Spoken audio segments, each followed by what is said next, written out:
Snowmelt thundered through the narrow valley, turning the river into a roaring serpent of white water and ice. The air bit cold enough to sting the lungs, and above the noise, the cries were faint, thin, desperate, and almost lost in the rush. Evan Ward stopped dead on the trail. He'd been hiking for hours, his pack heavy, his boots soaked through from the morning slush, but that sound cut straight through him. It wasn't the wind. It wasn't the mountain. It was alive. He dropped his pack and scrambled toward the noise, boots slipping on the wet moss, heart hammering. The cries grew sharper now, closer.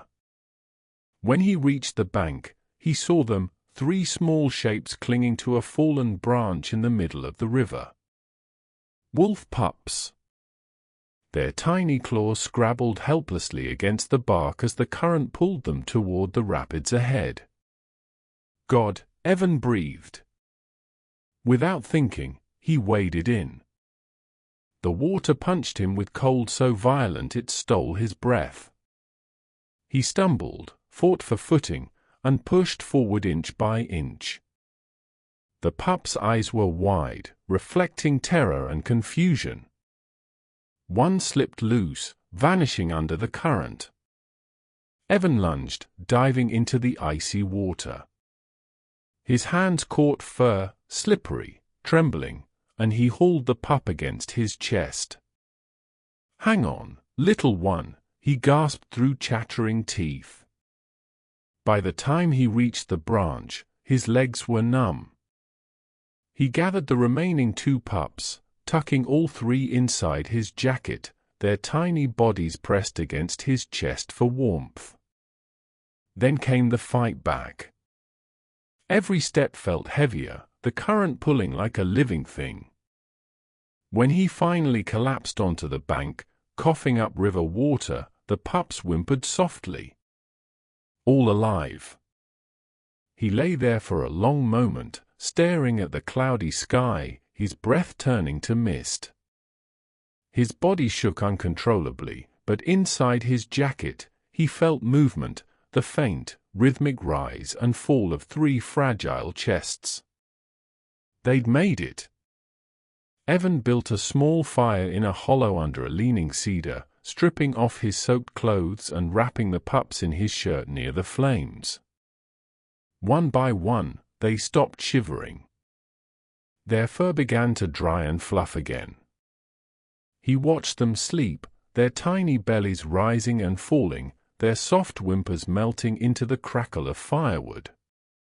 It struck him then, he was deep in the back country of Glacier National Park, miles from any road, sitting half-naked beside a fire with 3 wolf pups in his shirt. It was insane. And yet, he couldn't bring himself to leave them. Not tonight. The forest settled into its nocturnal hum, wind through the branches, the distant call of a night bird. But then came another sound, low and deliberate, threading through the darkness. A growl. Evan froze. Across the firelight, 2 eyes glowed amber in the dark. A massive grey shape moved between the trees, silent but certain. The mother. Her fur was soaked, matted, her ribs rising and falling in quick bursts.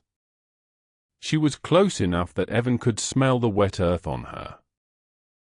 He didn't move. Didn't breathe. The pup stirred at the sound of her presence, whining faintly. The wolf stepped closer, her eyes darting from Evan to the small bundle near the fire. "It's okay," he whispered, voice shaking. "They're safe. I'm not going to hurt them." The wolf's head tilted, ears twitching. Then, in a moment that defied everything he understood about wildness, she took one hesitant step toward him, then another. The firelight danced across her fur as she reached the edge of the warmth and stopped. Evan slowly unwrapped his shirt, revealing the 3 pups. They lifted their heads, whining softly. The mother's growl melted into a low whine, and she stepped forward, nudging one pup gently with her nose. He expected her to snatch them up and vanish. Instead, she sat down across from him, eyes fixed on his face, studying him. Her breath fogged in the cold air. Between them, the fire cracked, throwing shadows on both their faces. For a long moment, man and wolf sat in silence, sharing the same small circle of warmth in a wilderness vast enough to swallow them whole. Then, somewhere in the distance, another howl rose, a long, haunting note that echoed through the valley. The she-wolf's ears twitched, but she didn't move. Not yet. She was waiting. Watching. And Evan began to realize he wasn't alone anymore. The howl faded into the night, replaced by the low rumble of the river and the crackle of the fire. Evan sat perfectly still, hardly daring to blink. The mother wolf's gaze was steady, intelligent, cautious, but not hostile.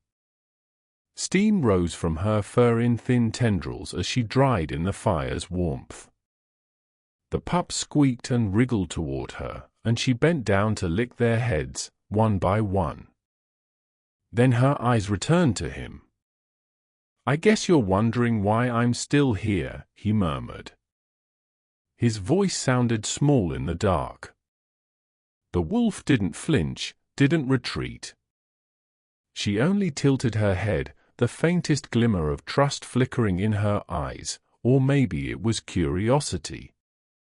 For a long time, they sat like that, two survivors of a storm neither could have predicted, united by something primal and fragile.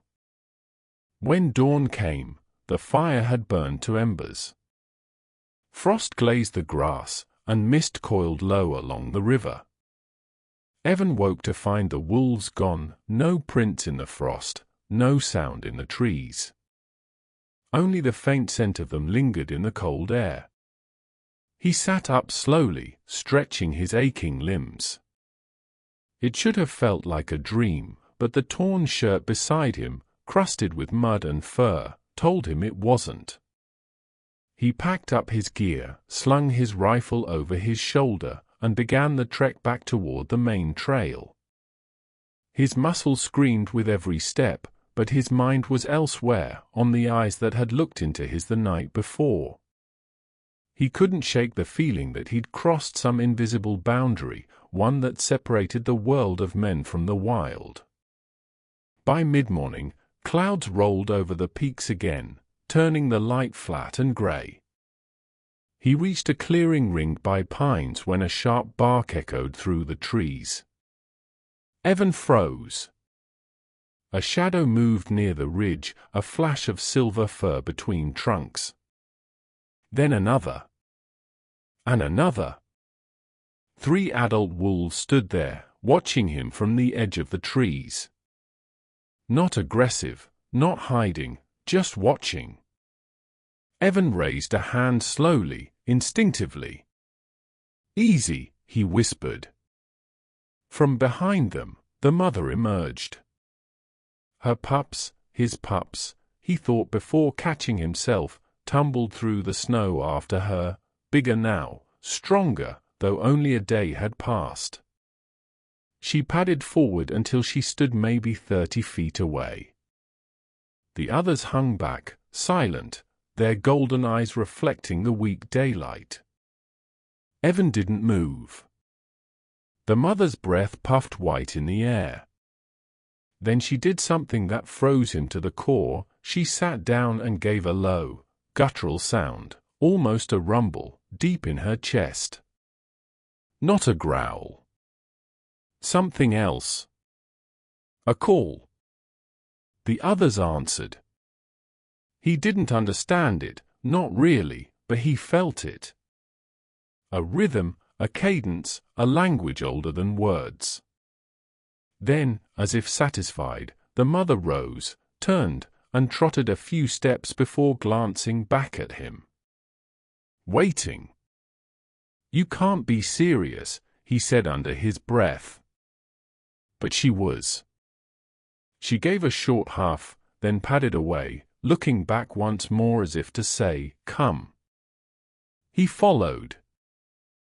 The climb took them through a maze of spruce and aspen, higher into the slopes where snow lingered in the shadows. The wolves moved like ghosts between the trees, silent and sure-footed. Evan struggled to keep pace, his boots crunching in the crusted snow, his breath fogging thick. He should have been terrified, walking among apex predators, but fear gave way to something else. Wonder. Awe. He was being allowed to follow. Finally, they reached a ridge overlooking a small basin. A stream wound through the valley floor, glinting pale under the overcast sky. At the far end stood a fallen tree, its roots clawing into the air like frozen hands. The wolves stopped there, circling the area. The mother settled beside the roots, her pups curling against her belly. Evan stopped at the edge, uncertain how close he was allowed. He lowered himself onto a rock, exhausted, watching them in silence. Then one of the younger wolves, a gray male, maybe a year old, approached him. The fur along its shoulders bristled, but its tail was low, uncertain. Evan stayed still, his hands open on his knees. The wolf sniffed the air, took one hesitant step closer, and then another. When its nose brushed his sleeve, he barely breathed. It withdrew with a huff and looked back toward the pack. No one moved. No warning growl, no aggression. And that was when Evan realized he'd been accepted, at least for now. Not as one of them, not truly, but as something that didn't have to be feared. He sat there until the light faded, listening to the soft sounds of the wolves breathing, the wind combing through the pines. It was the first time in years he felt like he belonged somewhere. When the moon rose over the ridge, the pack lifted their heads in unison and began to howl. The sound rose and fell, echoing through the valley like a hymn. Evan felt it vibrate in his chest, through his bones. He didn't join in, he couldn't, but he didn't need to. For the first time in his life, he understood what it meant to be truly alive in the wild.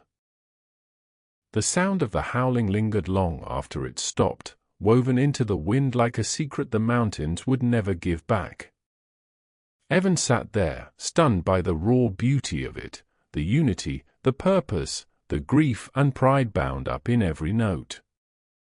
When the last echo faded, silence returned, heavy and sacred. The wolves settled. The pups curled tighter, their small bodies pressed into their mother's fur. Evan wrapped his coat tighter around himself and leaned back against the cold stone.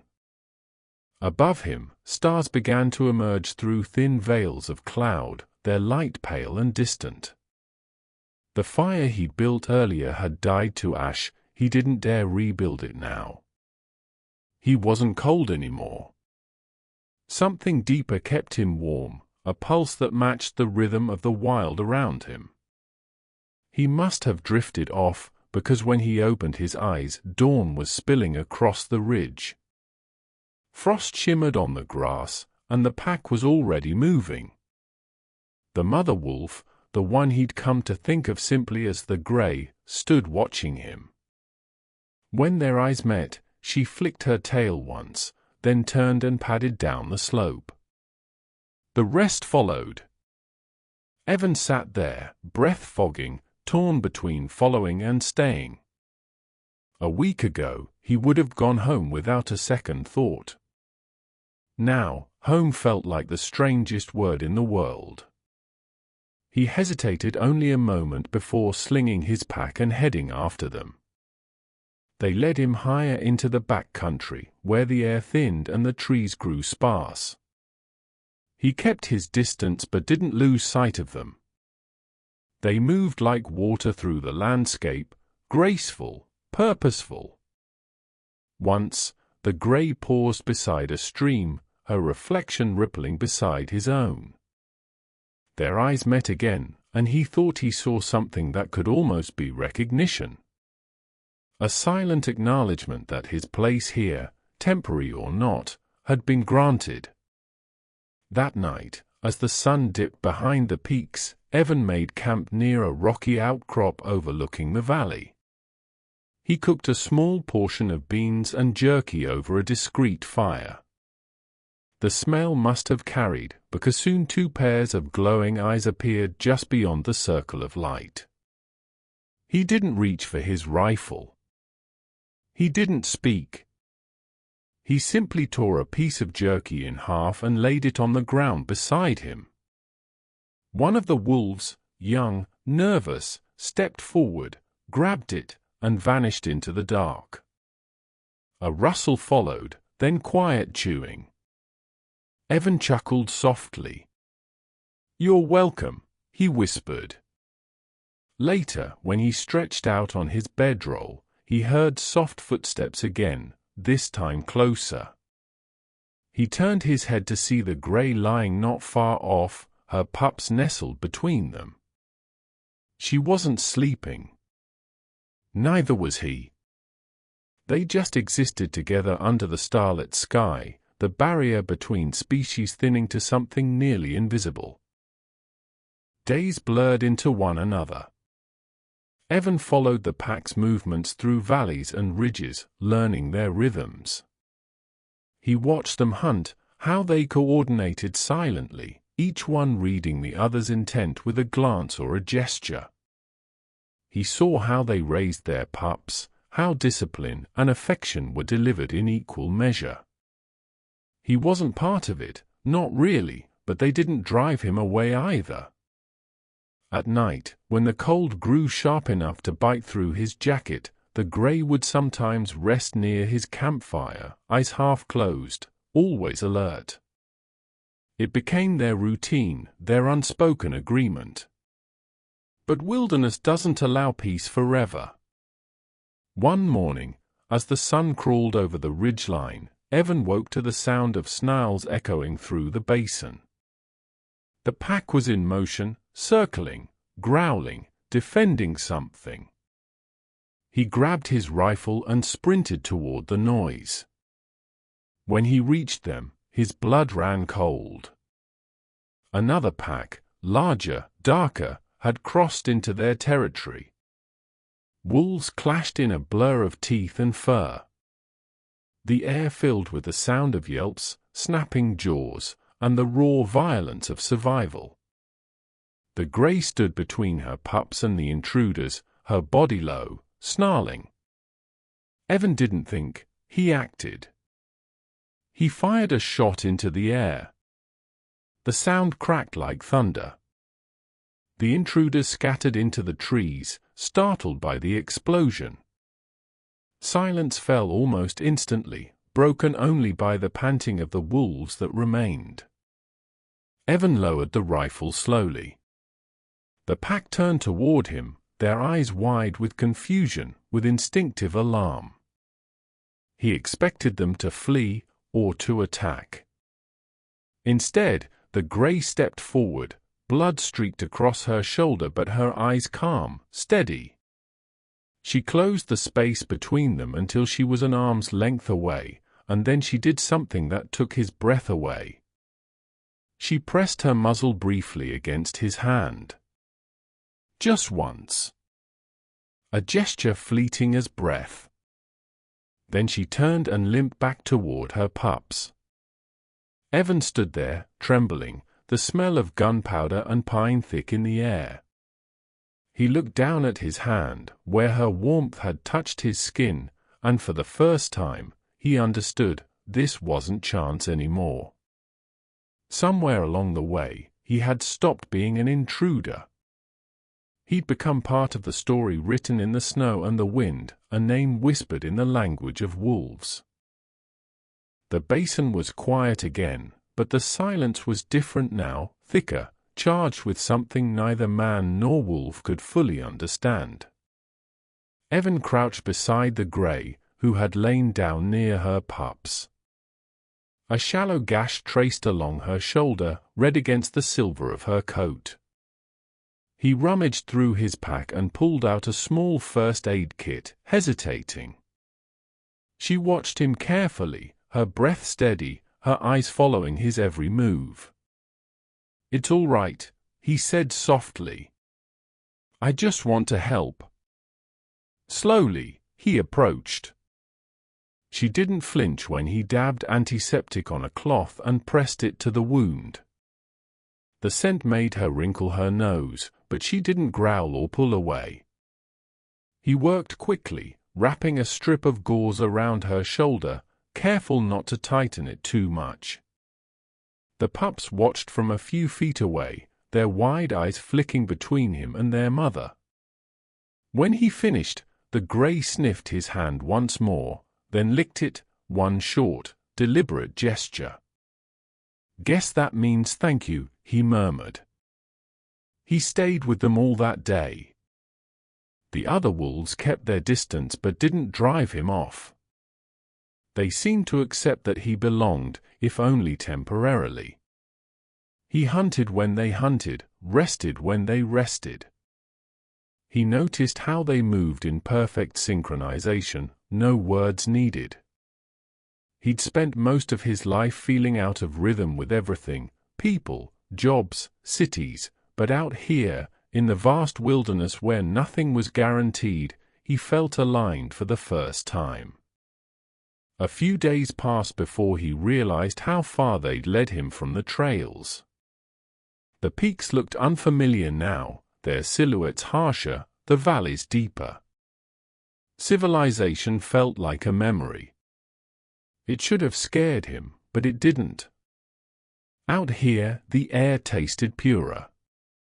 His heartbeat felt slower, calmer. He had stopped thinking about time altogether. Then came the storm. It rolled over the mountains in the afternoon, black clouds swallowing the sky. The wind howled through the trees, and snow began to fall, thick, heavy flakes that stuck to his hair and lashes.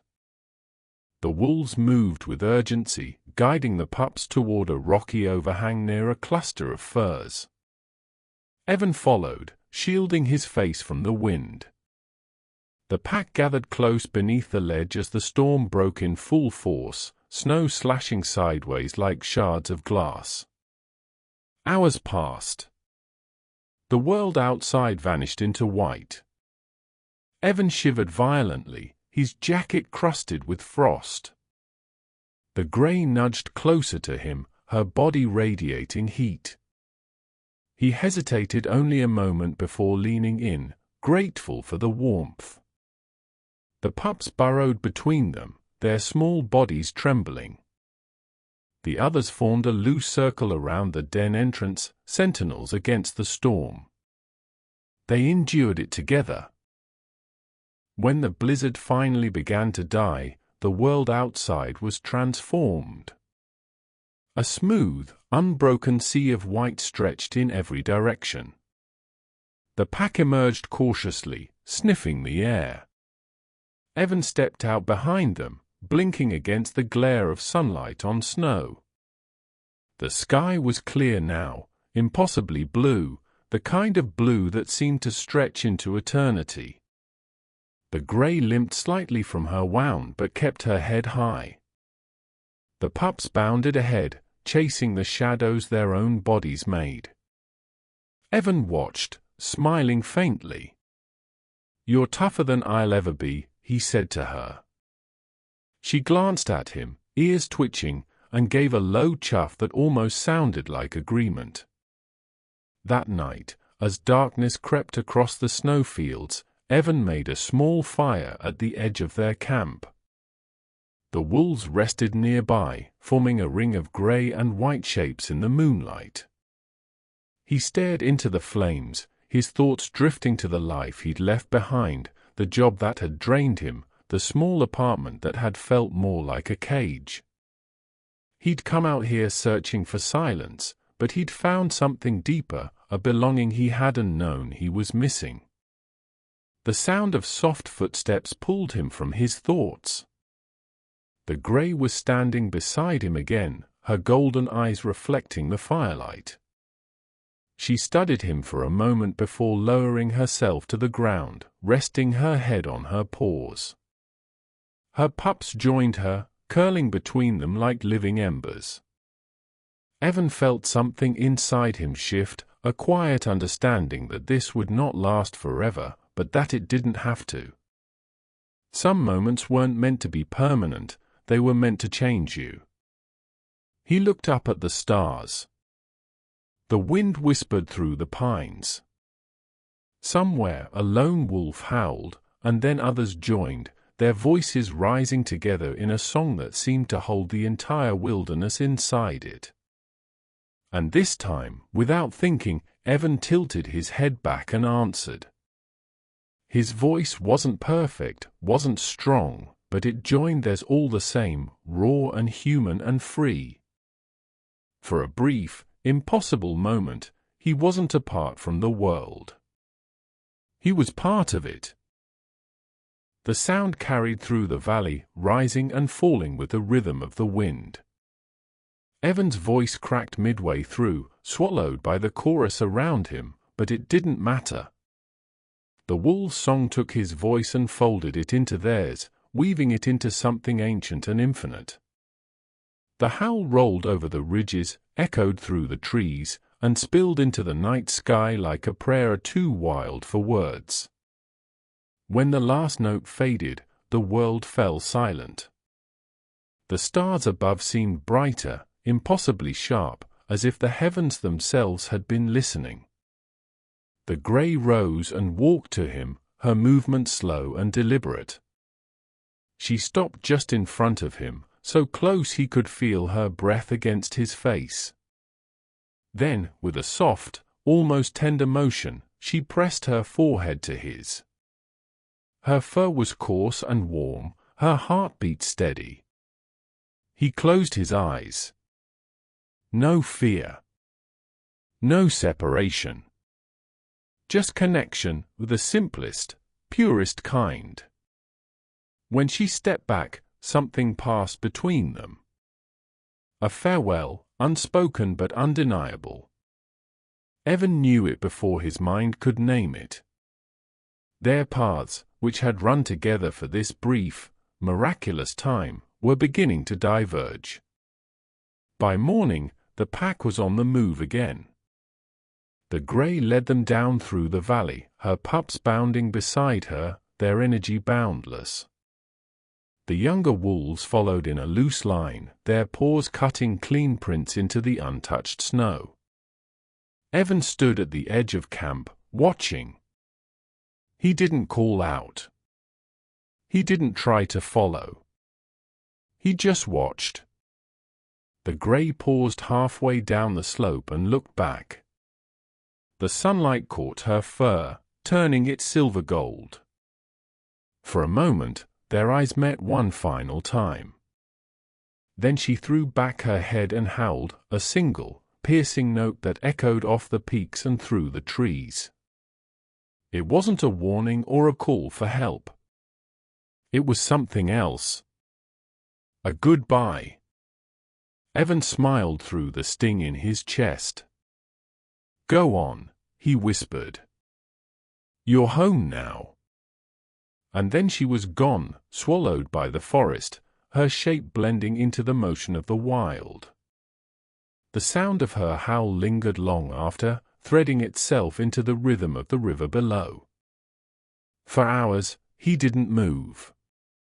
The silence felt enormous, but it wasn't empty. It was full of life. The forest hummed quietly, the snow melted in slow trickles, and birds began to sing from the treetops. Everything was breathing again. Evan gathered his things and began the long walk back towards civilization. The descent was slow, but the land felt different beneath his feet, softer somehow, as though it recognized him now. When he reached the first signs of a trail, he turned once more to look at the mountains. They stood vast and indifferent, yet somehow familiar, like guardians that had allowed him to pass through their secret heart. He smiled faintly. "Thank you," he said to no one in particular. Months later, back in the lowlands, people would notice something different about him. The way he carried himself. The stillness in his gaze. He spoke little about what had happened in the mountains. When he did, his words were spare. "I met something wild," he'd say. "And it changed me." Sometimes, on quiet nights, when the wind came down from the north, he'd step outside and listen. If he stood still long enough, he could swear he heard it again, the faint, distant howling drifting across the dark. He would close his eyes, letting it wash through him, feeling the pulse of that other world still alive inside his bones. And in those moments, Evan knew that though he had returned to the world of men, part of him would forever run beneath those endless skies, his voice carried on the wind alongside the wolves who had once called him brother. The mountains kept their secrets. But they remembered his name.